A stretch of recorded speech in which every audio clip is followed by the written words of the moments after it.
What is it about Jennifer Lopez that everyone seems to have a problem with her? Weak tour sales, a perplexing album movie documentary, and general online mocking are all possibilities. There was a collection of multimedia projects that Jennifer Lopez released in February. Each of these projects was a component of a broader message, which could be considered a misplaced statement about the power of love or something. Among those was the film This Is Me. The next album is a late-career pop record that is quite corny and generally unimpressive. In addition, there was This Is Me. Now, A Love Story is a blockbuster musical that is a loosely biographical adaptation of the album that is quite egomaniacal. It is full of astrological melodrama, flashy choreography, and celebrity appearances. The Love Story is more renowned for its awkwardly intrusive peeks into J.Lo's famous affair with Ben Affleck, who is obediently supportive but quite plainly uncomfortable. Taking everything into consideration, it is clear that this is as overproduced and frustrating as it seems. On social media, each initiative has been welcomed with a range of reviews, from positive to negative, as well as general ridicule. J.Lo herself admitted to Variety that she was the one who created and self-financed the musical, which cost $20 million. This was despite the fact that everyone in her creative orbit, including co-producer Elaine Goldsmith-Thomas and castmate Jane Fonda, cautioned her about the possibility of further overexposure of her relationship with Affleck. On the other hand, J.Lo persisted, and the end result is a production that is utterly uncanny. It is distressingly evocative to Tyler Perry's I Can Do Bad All By Myself, as well as James Cameron's Avatar and Paul Hunter's music video for Wild Wild West.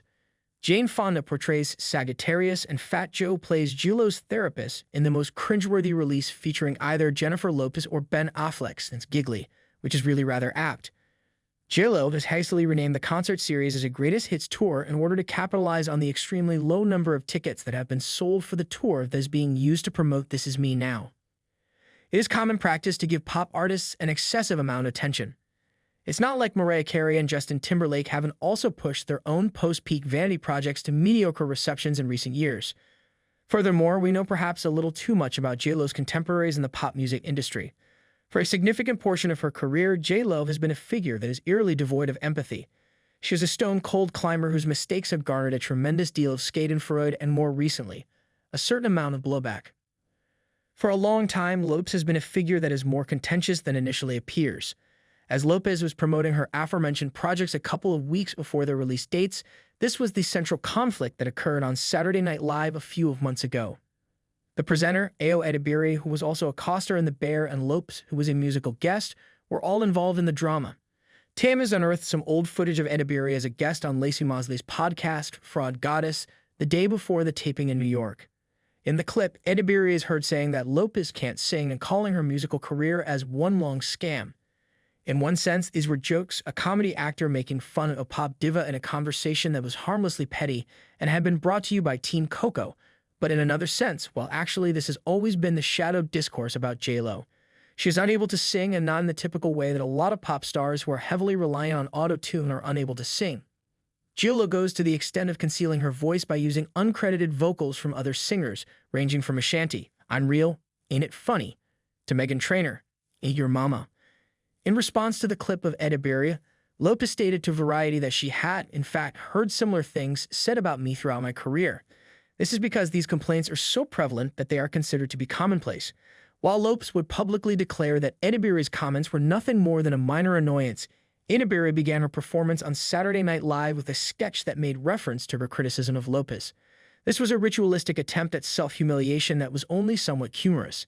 It was true that Lorne Michaels was making the best of a difficult position, but it also felt like Lopez was putting Edebiri in her place, even though Edebiri wasn't directly responsible for the production of the sketch. Additionally, Lopez made it a point to inform Variety that Edebiri reached out to her and expressed her regret with tears in her eyes. This is the character that Jennifer Lopez has never sought out but has played on and off for decades now. It is the role of a pop villain, or if she is not exactly a villain, she is a sort of hapless foil. Her well-known spat with Mariah Carey, which took place in the early 2000s, resulted in the famous comment from Carey, which was given in response to a question about J.Lo. I don't know her. This rivalry originated as a result of Carey's divorce from her label boss, Tommy Mottola at Sony. According to reports, Mottola was the one who drove the label to aggressively promote Lopez and scornfully trash the career of his ex-wife. Despite the fact that the competition between these two ladies never evolved into any direct confrontation or explicit denunciation, JLo has always come across as the loser, a woman who is out of her depth. Matola and the tabloids were the ones who placed these two women against each other. JLo began her career as a fly girl on the television show In Living Color and as the breakout heroine in the entertained biopic Selena, which was directed by Gregory Nava. I was living in the 1990s.